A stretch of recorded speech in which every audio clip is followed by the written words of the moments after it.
大家好，又係我 Enoki，今次會帶大家睇下我 Day 3 Day 4究竟做咗啲咩。第一站我就決定咗去世界第5大，亦都係全英國最大嘅教堂——聖保羅大教堂。佢所在嘅 Ludgate Hill 係倫敦市嘅最高點，自從西元604年已經一直喺度，但其實佢已經係第5代嚟㗎啦。舊嘅聖保羅大教堂多次喺歷史上面毀於火災同埋維京人嘅襲擊，佢嘅前身亦都喺倫敦大火中化為灰燼。但係喺2戰倫敦大軍寨期間，周圍嘅建築物都俾人炸晒，但係呢個教堂仍然都係完好無缺。佢入面最具標誌性嘅圓頂高達111米，即係365英尺，象徵1年365日。頂嘅內部有 Sir James Thornhill 用咗8年完成嘅壁畫，描繪咗聖保羅使徒8個生平嘅場景。跟住我就決定挑戰呢個376級同埋528級嘅樓梯，就上到觀景台睇。佢係可以俯瞰成個倫敦市中心、泰晤士河同埋千禧橋全景嘅。上到呢度我就見到成條街都係人，但係之後我要去 Tower of London， 我就冇特別去理啦。但係點知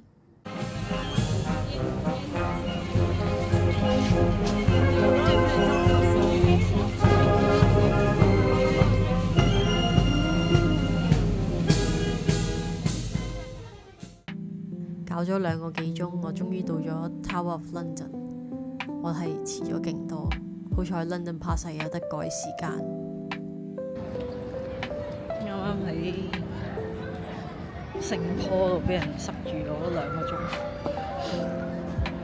被逼睇 parade 低能真係。而家喺 Tower Bridge 準備入去啦，好彩有得改時間。呢度好睇個西文橋，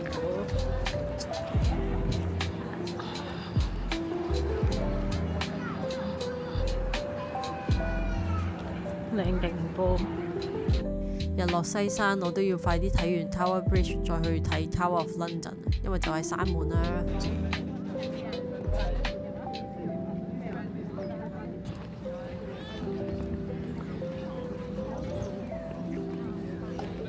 因為 Tower Bridge 係要約時間先可以上去睇嘅，所以咧大家有啲咩冬瓜豆腐就記得喺個 app 嗰度搞佢。佢可以無限改時間，呢一點係幾好嘅。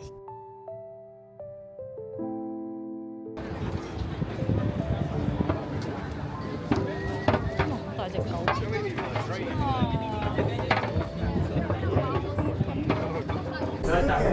又要行樓梯啊！已經行咗好多日樓梯。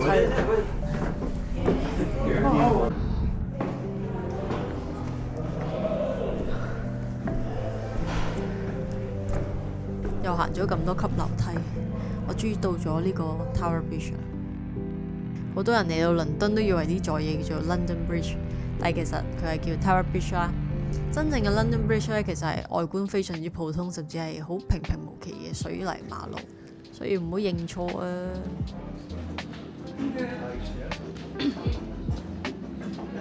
少少恐怖，但係好似冇乜特別。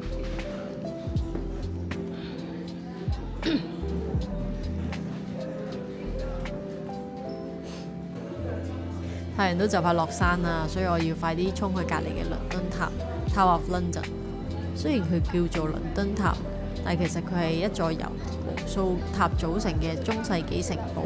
歷史上佢都係全英國最令人聞風喪膽嘅地方，因為佢美其名係皇家宮殿，但其實用嚟關押甚至係秘密處決皇室叛徒嘅地方。一入嚟嘅左手邊，你會見到有幾個大型嘅鳥舍，入面住6隻烏鴉。佢哋唔係普通嘅烏鴉，佢哋係受皇室法律保護嘅國寶。因為英國流傳住一個古老嘅預言，如果倫敦塔嘅烏鴉都走晒，大英帝國同埋倫敦塔就會滅亡。所以時至今日都會有專屬嘅烏鴉官去全天候照顧佢哋。爽啦！見到呢隻杯，好想買，但係好重。呢座就係其中一座塔，叫 Lanthorn Tower， 個名就係古英文嘅燈籠意思，係當年皇家嘅燈塔。同埋呢度以前都係一個皇家動物園嚟㗎。見到佢哋，我就係諗到南南東。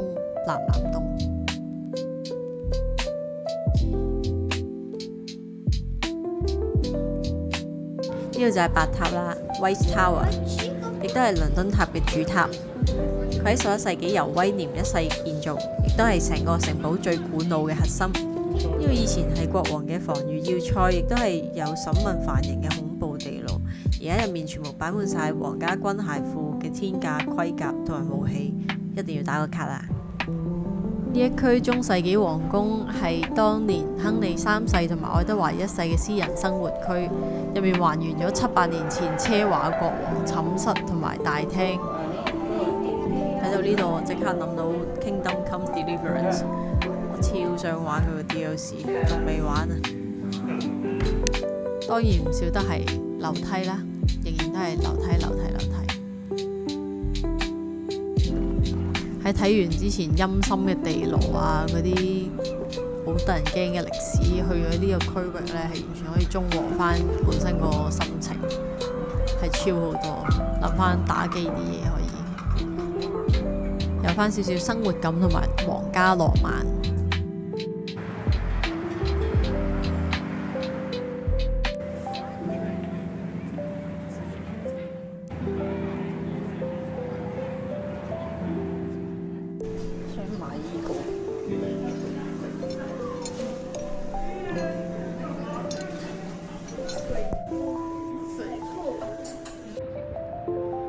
睇完 Tower of London， 我就要去下一站，係一個 night tour 嚟。目的地係白教堂，但係呢一刻我仲行得咁悠哉悠哉，係因為我唔知道我自己記錯咗時間啊！本身個時間好似係5點半，但係呢，我就以為係6點。不過我都好彩，我預早咗去，所以係冇遲到嘅。至於白教堂有咩行呢？我就會喺 Reels 嗰度再講俾大家聽，係一啲好恐怖嘅嘢嚟㗎。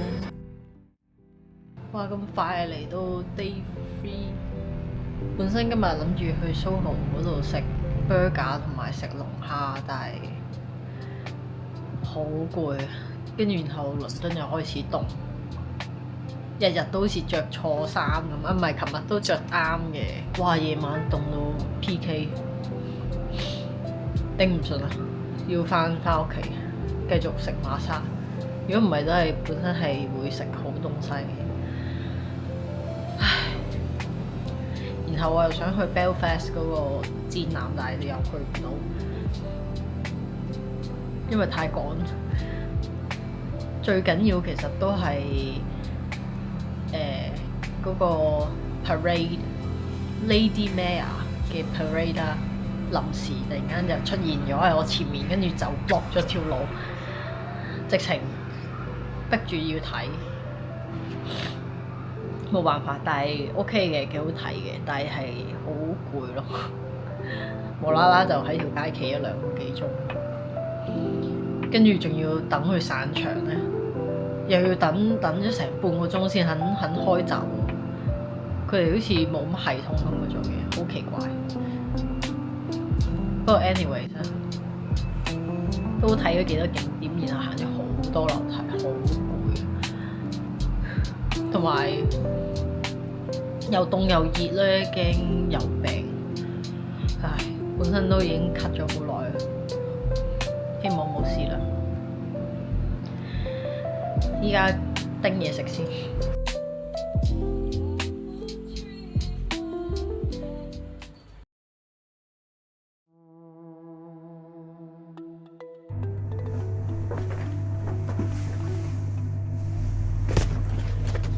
準備出發，我又會行咗，黐線！行呢條樓梯，我淨係諗到一句英文，就係 Dead or Alive。咁當然我就係 Alive 嗰個啦，用我堅韌嘅意志力搞掂咗。啱啱搬完個長命車，好 Q 熱啊，低能。冇 lift 係弱智真係，但係都要1000幾萬。不過算啦，倫敦係未必嚟第2次。而家去 Kingston Garden，睇下會唔會俾錢入去個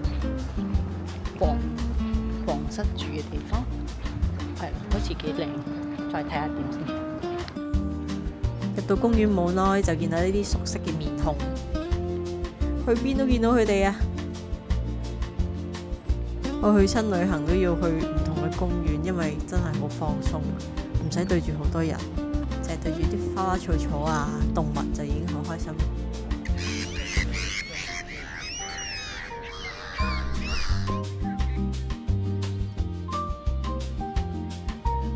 喺公園入面又有呢座 Kensington Palace， 呢度除咗係維多利亞女王嘅出生地，更加係戴安娜王妃生前嘅故居。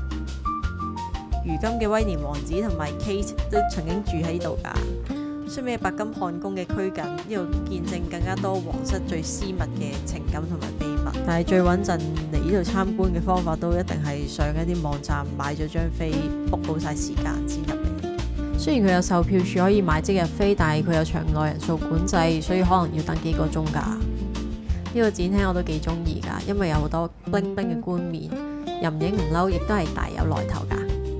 呢個就係 Five Tiara， 係1889年維多利亞女王個女結婚時收到嘅終極聘禮。跟住呢個就係英女王結婚時御用嘅冕冠。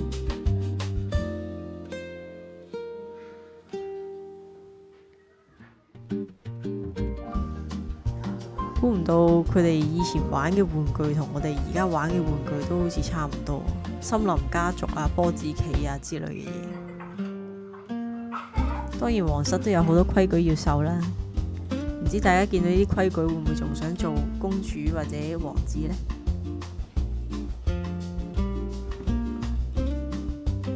嚟到呢一區就係屬於皇后嘅區域，係比較內斂少少嘅啲用色。呢個就係佢間房啦，算係極簡主義啦，都冇乜家私嘅。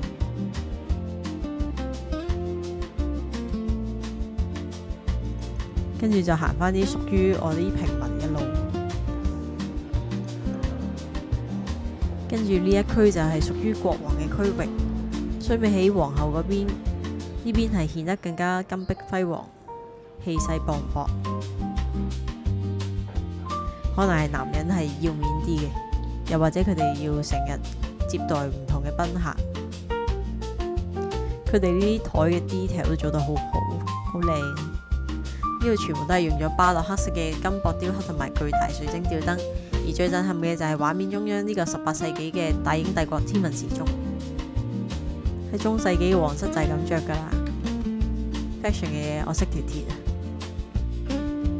邊個話倫敦一定會好陰陰沉沉落晒雨？幾好天，不過我都要趕住上路啊，準備去法國。我係選擇搭歐洲之星去法國巴黎。但係咧，仲要過海關啊，所以大家係需要預多少少時間，最好又預留1個鐘啦。咁我就係趕頭趕命半個鐘，但係好彩都上咗車。